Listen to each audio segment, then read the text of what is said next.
We're reading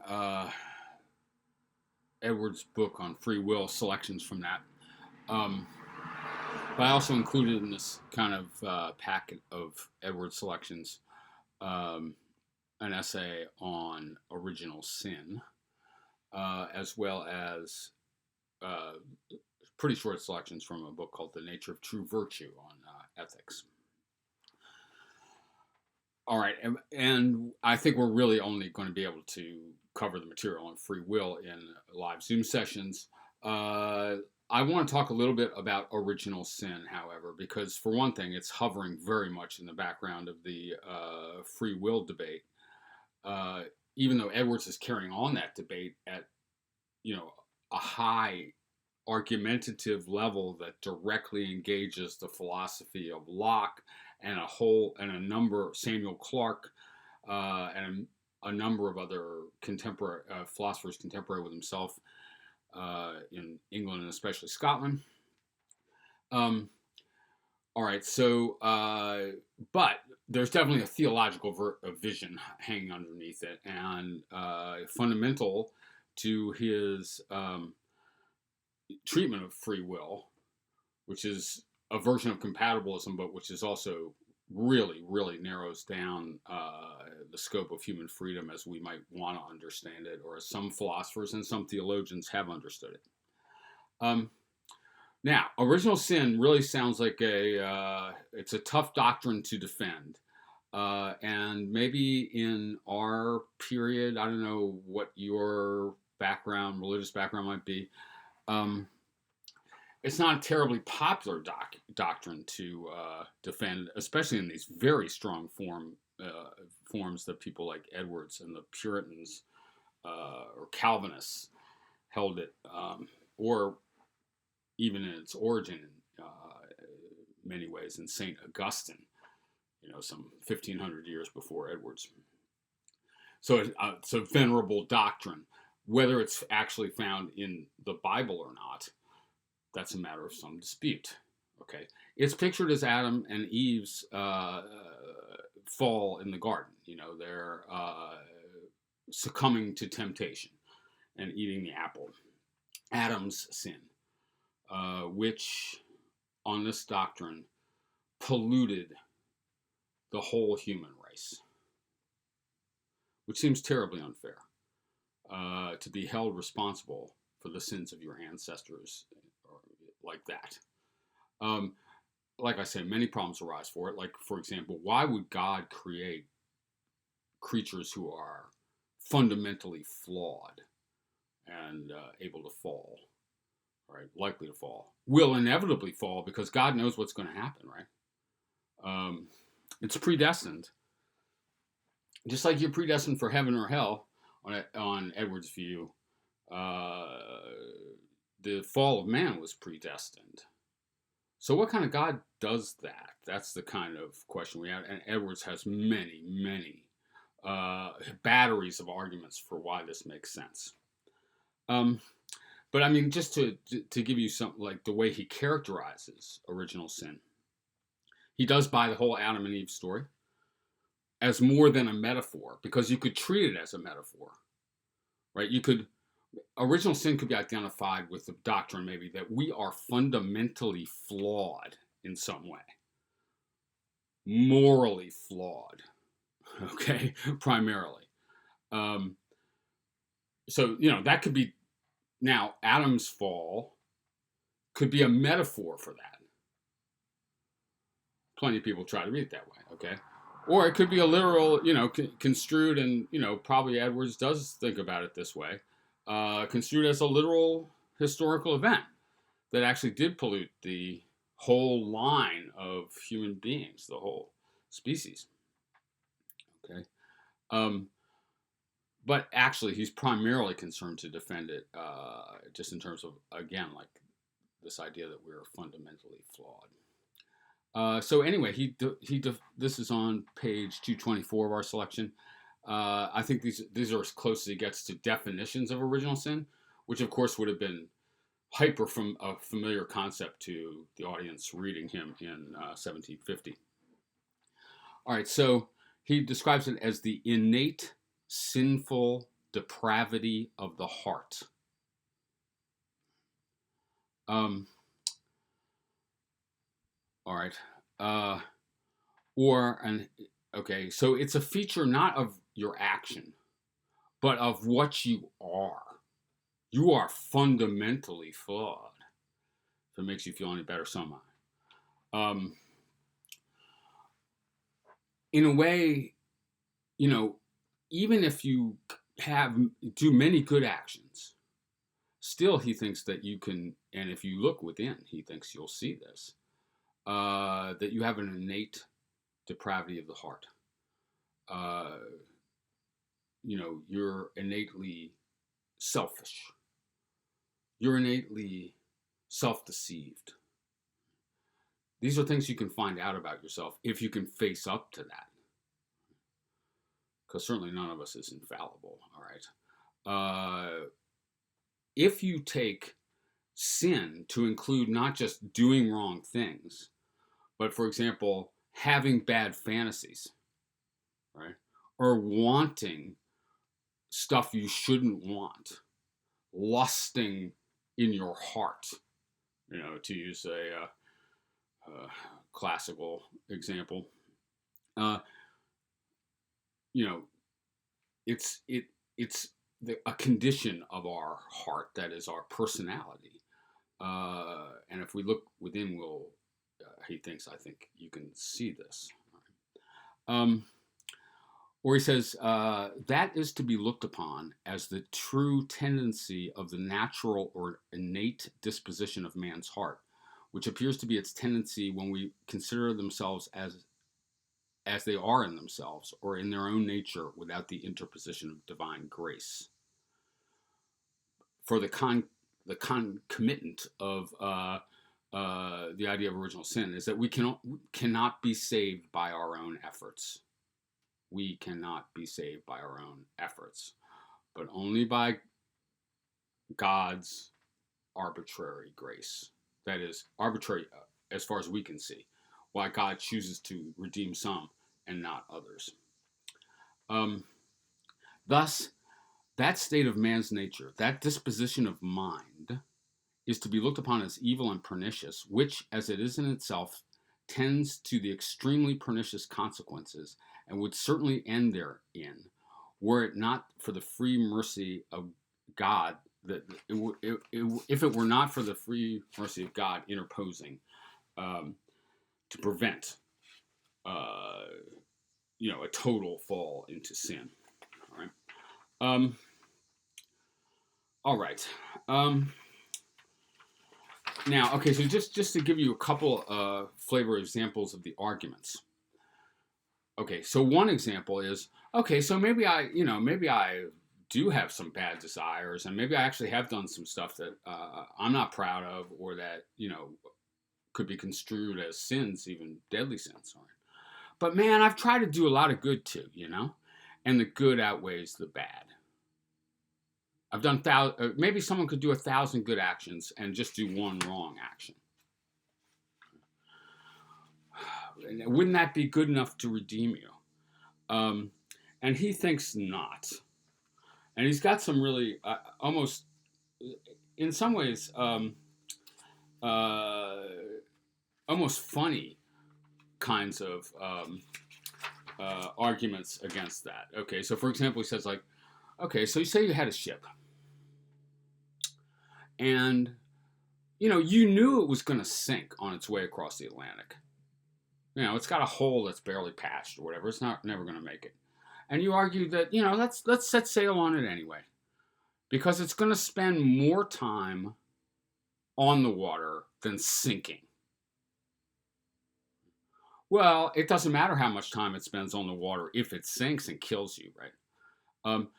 And he thinks that any one of these sins, or any one of these depravities of the heart, or selfish or lustful moments, is enough to sink your ship to hell. Okay, you can't counterbalance that, because, in some sense, I think he thinks sin is infinite.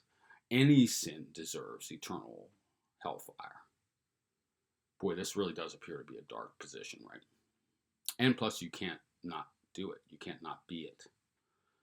All right. That's the free will aspect of this. You're not able to pull yourself out of this.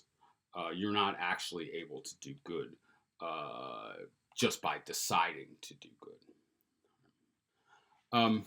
Because you're not the kind of thing that can just decide to do good. For you are fundamentally morally flawed. Right? He addresses these questions like, okay, even kids ask this when they learn of this teaching. Why should I be held guilty for Adam's sin? Okay, how many generations back is that, if it ever happened, right? I'm happy to take responsibility for what I do, but I'm not taking responsibility for even my father's actions or my grandfather's actions, much less the most distant imaginable ancestor. Like, what's the basis of that? Here's one place where, things get actually pretty profound in a way.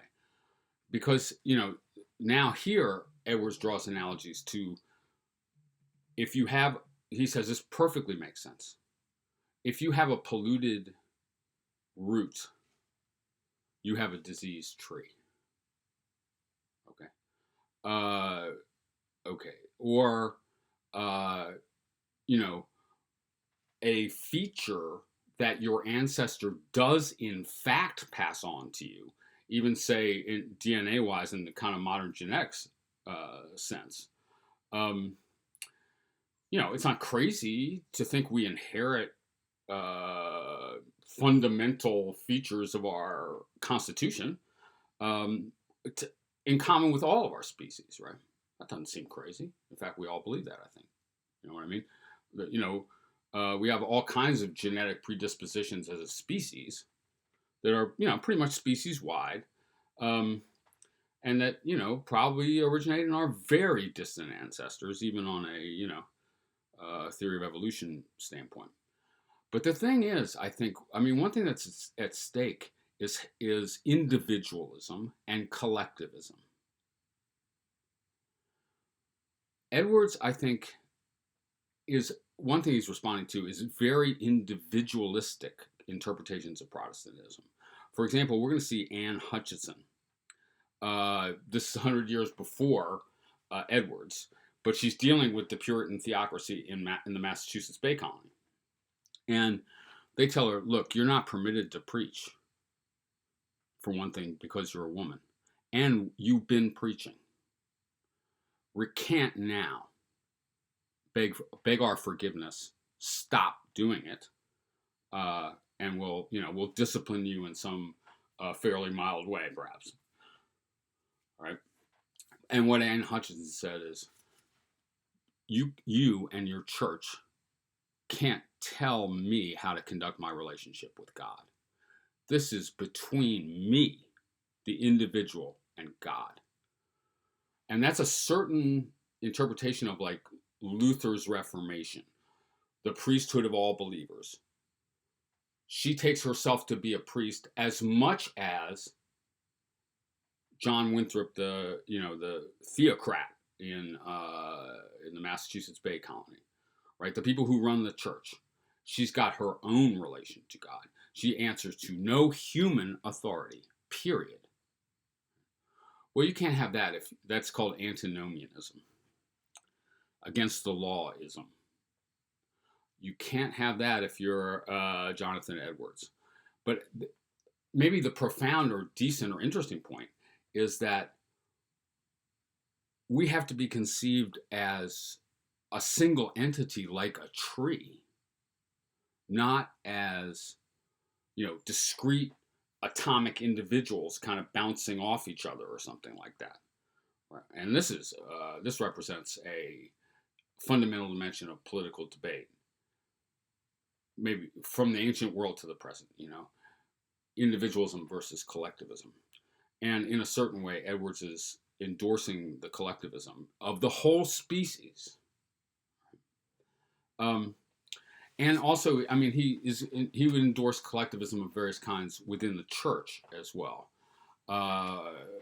He has individualist tendencies to some extent, deriving from the Lutheran Reformation, but especially Calvinist reformers, a la the Puritans, emphasize collective identities. And even finally, the collective identity of the whole human race together. And if we think about, I mean, one thing to think about is like maybe slavery reparations. People say the same thing about slavery, like white people in the US, whose ancestors were here at the time. I definitely, I had some ancestors here during the slavery period in the US. All right. But I've never held slaves. What are you going to tax me as if I was a slave master? No one's owned slaves in 150 years or whatever. So it's not my responsibility. But then if we think of identities as potentially as collectives, maybe here not the whole human race, but a race or a nation, then it's not so easy to just offload responsibility for what one's ancestors have done historically, with which we're still living, as we are for Edwards living with original sin. Now, like I say, it appears to be a very negative doctrine. What I'm going to do is I wrote an essay on original sin, thinking about Edwards, although not only about Edwards. And for the New York Times, it was published in 2018. And what I'm trying to say, I'm trying to express what is good and what is plausible, what might be good, what could have good effects about this doctrine. All right. I don't know. Okay. So I think in the modern world, we tend to think that self-esteem is an unalloyed good. We want a lot of it. I don't know if white guys should have the same self-esteem as everyone else, or if we're as worried about enhancing their self-esteem as everybody else, whatever. But self-esteem is supposed to be good, and if you feel good about yourself, you go out and do stuff, right? Like we need, little girls need to have more self-esteem, and then they'll go out and eventually, transform the world politically, economically, and so on. But to do that, they have to think they can. And so that they have to have this confidence that they can make a difference and that they are good enough to make a difference and see what the good result will be. Okay. Right. So the the power of positive thinking or something like this. The Puritans are definitely not into the power of positive thinking, I think. They're more like facing up to the dark side. But I think that, on the other hand, this kind of view can also have interesting, good effects, personal and collective as well. And maybe the idea can be secularized to some extent of original sin, made plausible outside of the whole theological structure from which it emerges, which I admit I don't know how to believe really. Okay, so this is May 21st, 2018, in the New York Times, What's So Good About Original Sin? This is the Times philosophy blog, The Stone. Now, it's not really a blog, so I'm just going to whine about that. They call it a blog. I've been whining about this for a decade now. Anyway, it's an edited article, okay? It's not a blog entry. The doctrine of original sin has often been held to be intolerably dark, a counsel of despair. It says we are by nature morally flawed, that we are born in error and live in it irremediably, that each of us deserves punishment and will receive it unless redeemed by God's arbitrary grace. I'm definitely reading Edwards, I think, in 2018, or maybe teaching him. It insists that we can, the doctrine of original sin, insists that we cannot cure ourselves by our own efforts. And it has led some people to make extraordinarily disturbing claims, including Edwards, such as that children who die in infancy deserve to burn an eternal hellfire, and probably will. It's hard to argue with the fact that inherent depravity is a profoundly pessimistic idea.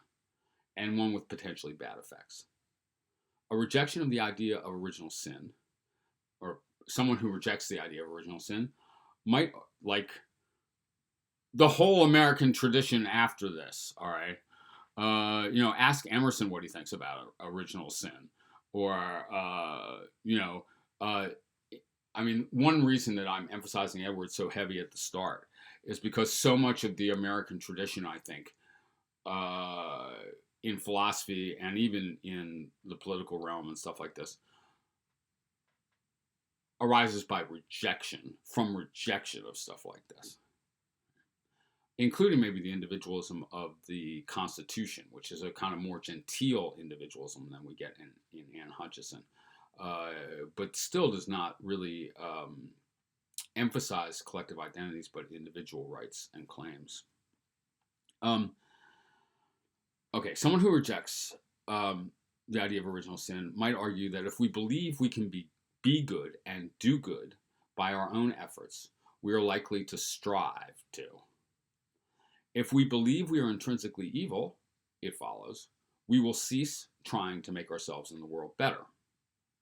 I mean, look, it's not liable to get better, barring the rapture or something like that, because it's us doing it, man, and we are inherently depraved. Why not then think more positively about ourselves? How can I forget to do this? This helps the sound. So sorry.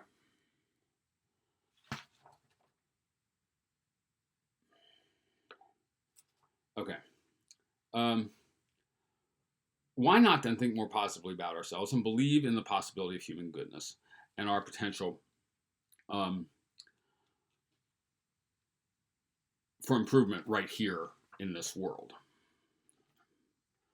All right, I can do it. It would take a book or a shelf of them to examine original sin as a theological doctrine, going back to Augustine's interpretation of Adam and Eve. And actually, original sin is often very closely connected with sexuality. So one whole feature of this history is this kind of negation of sexuality and this ascetic turning against the body and so on. And that's present too in Edwards. And I'm not sure that that's really healthy when you get right down to it. And it's not clear that the preachers of original sin have managed to explain why a benevolent God, even in this shelf of books, why a benevolent God would create such profoundly flawed creatures as they believe us to be. It's not that Edwards doesn't tackle that problem. I mean, he has incredibly elaborate treatments of it, which involves defining terms like good and evil. All right. Again, it's related to Augustine. Evil is not itself a positive principle that we have. It's just an absence of sufficient good. It's in itself, it is nothing. So God didn't make us evil.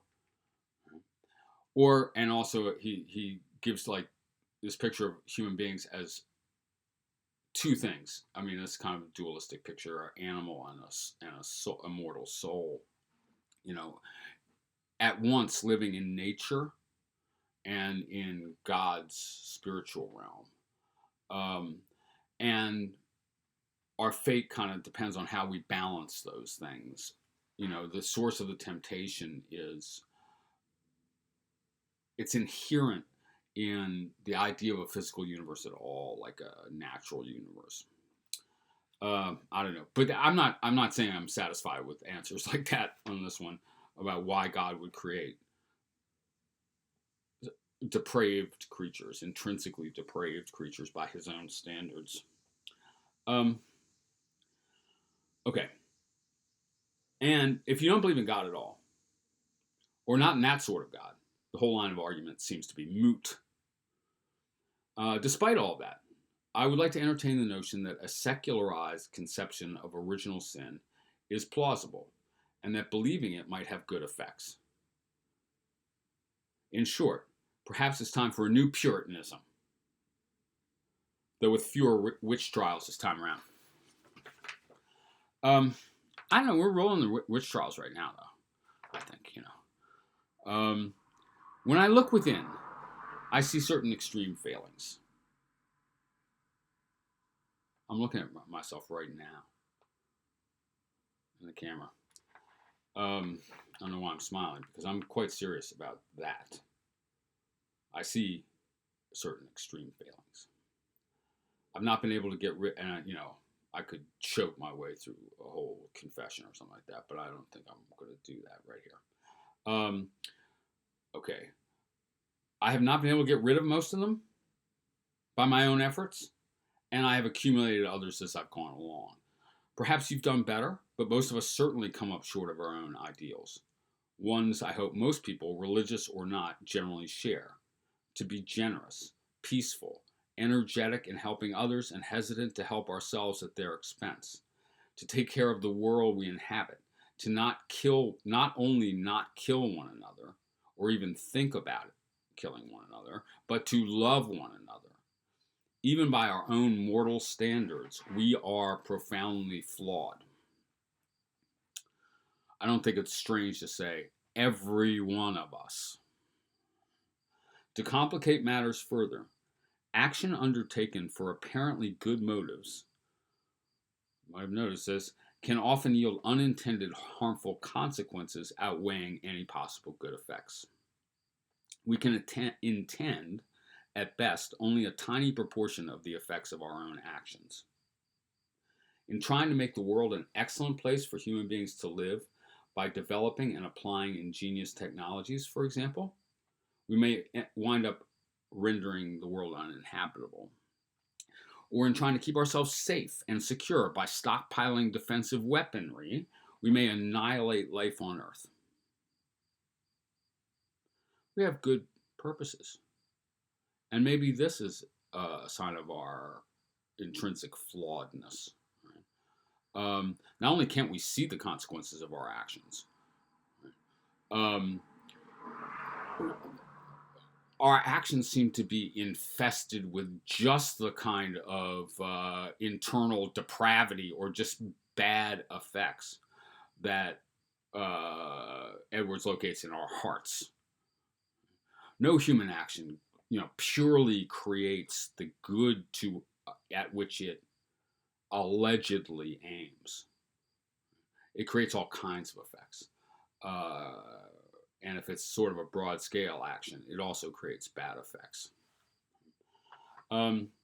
There's really no need for God's punishment when you're making your own hellfire. As Paul told the Romans, according to David Bentley Hart's excellent recent translation of the New Testament, I do not know what it is I accomplish. And what I wish, this I do not do. Instead, what I hate, I do. Even the sheer fact that we are finite in our knowledge and in our power leads us to make terrible moral mistakes. But many of us commit those sorts of transgressions knowingly, because we have malicious or violent impulses or motivations. We may even justify or defend them. Or we may come to think of our evil and malicious actions as good, like we're doing it for good reasons. That's typical. Right? Now, what kind of creature does evil? Like maybe some plainly, flatly evil, killing stuff, impoverishing, making people suffer, and stuff like that, and thinks to themselves that they're doing it for good. Oh, an irremediably flawed moral reflection machine. There is some level of self-scrutiny, too merciless for most of us, some inner corridor too dark. We are mystified, or purport to be, by mass shooters, for example. What could possibly motivate a person to want to kill everyone? What could turn them so against their own species? I suggest that for an answer to a question like that, we must look within ourselves, at our own violent fantasies, the ways we hate or negate the world, our moments of imagined annihilation of people we fancy to be our enemies, our feeling at times that we are being arbitrarily persecuted or misunderstood. Perhaps if we were witheringly honest, we might see a school shooter within us, or a bully or abuser of the sort that helped create people like that, on the theory that school shooters have often been bullied or something. I don't know if that's a good empirical generalization. Maybe most kids have been bullied, actually. Most kids don't start shooting. This insight is not the exclusive province of Christian theology. Ralph Waldo Emerson once said, and we're going to talk about Emerson and Emerson's contrast with Edwards, but here I'm kind of bringing him in as a compliment, or like a way of seeing what might be worthwhile, even for someone like Emerson, about this doctrine. Ralph Waldo Emerson once wrote, "I have within me the capacity for every crime." Not long after, the American feminist Voltairine de Cleyre amplified this sentiment. Few readers of Emerson, she wrote, believe that he truly meant those words, because Emerson was thought of as a saintly person, a beautiful moral personality. But rather they took it as an attempt by Emerson to say something large and leveling, egalitarian. Like, I'm no better than a criminal or whatever. She went on, this is Voltairine de Cleyre, the American anarchist and feminist, writing in the 1890s, I believe. But I think Emerson meant exactly what he said. I think with all his purity, Emerson had within him the turbid stream of passion and desire. For all his hard-cut granite features, he knew the instincts of the weakling and the slave. And for all his sweetness, he had the tiger and the jackal in his soul. I think that within every bit of human flesh and spirit that ever crossed the enigma bridge of life, from the prehistoric racial morning until now, all crime and, she adds, all virtue were germinal. Now, Edwards doesn't have any place for the intrinsic wonderfulness of us, right? But even by Voltairine de Cleyre's time, it's quite a more positive vision. But anyway, so we may regard a shooter or a racist or a sexual predator, an addict, or someone who commits suicide, as de Cleyre herself tried to do, actually on several occasions. We may think of them as alien. This reinforces to ourselves and others our sense of our own sanity and goodness. It is a way to keep us safe not only from those who would commit such crimes, but from the parts of ourselves who are like them. The parts of ourselves which are like them, or ourselves who could have gone down, bits of ourselves that could have gone down that road, to crime, the bits of ourselves that could have participated, like millions of Germans did, let's say, in the Holocaust, all right? The bits of ourselves that could have participated in slavery as enslavers if we had the chance, right? Because the ways people owned slaves deluded themselves into thinking this was okay. It was unbelievable. But if you reflect, you'll see that you rationalize stuff like this. Maybe not something quite that monstrous, but maybe. You never know. But what if we put aside such defenses? What if, by connecting with the criminal, with the deranged or the patently evil, and I believe this was what Emerson was striving to do, we gain some deeper understanding? The doctrine of original sin, in religious or secular versions, is an expression of humility, an expression of a resolution to face our own imperfections. In undertaking any such act, there is risk. To allow the self-scrutiny required in this act to turn to self-loathing could be debilitating. And boy, Emerson is, not Emerson at all, but Edwards is very close to that. Like, if you read, like, Sinners in the Hand of an Angry God, where he says, like, God is holding us over the fire like a repulsive spider and is ready to burn us, and he's writing about himself, too. And you're going like, okay, this is getting just, I see that you hate yourself, but I'm not sure that that's a philosophical position exactly, or it has philosophical origins, or theological origins, theistic origins. But a secularized doctrine of original sin, a chastened self-regard, doesn't entail consigning ourselves to the flames. There is much to affirm in our damaged selves and in our damaged lives, even a sort of dignity and beauty we share in our imperfect awareness of our own imperfection. And again, I'm trying to maybe draw this into a collective experience, a dignity and beauty we share in our imperfect awareness of our own imperfection and our halting attempts to face it and ourselves. All right, maybe that's enough about original sin. I might do something on the nature of true virtue, maybe not though. But you should definitely read the free will essay, and we will discuss it, or the selections from the book, and we'll discuss it on Tuesday.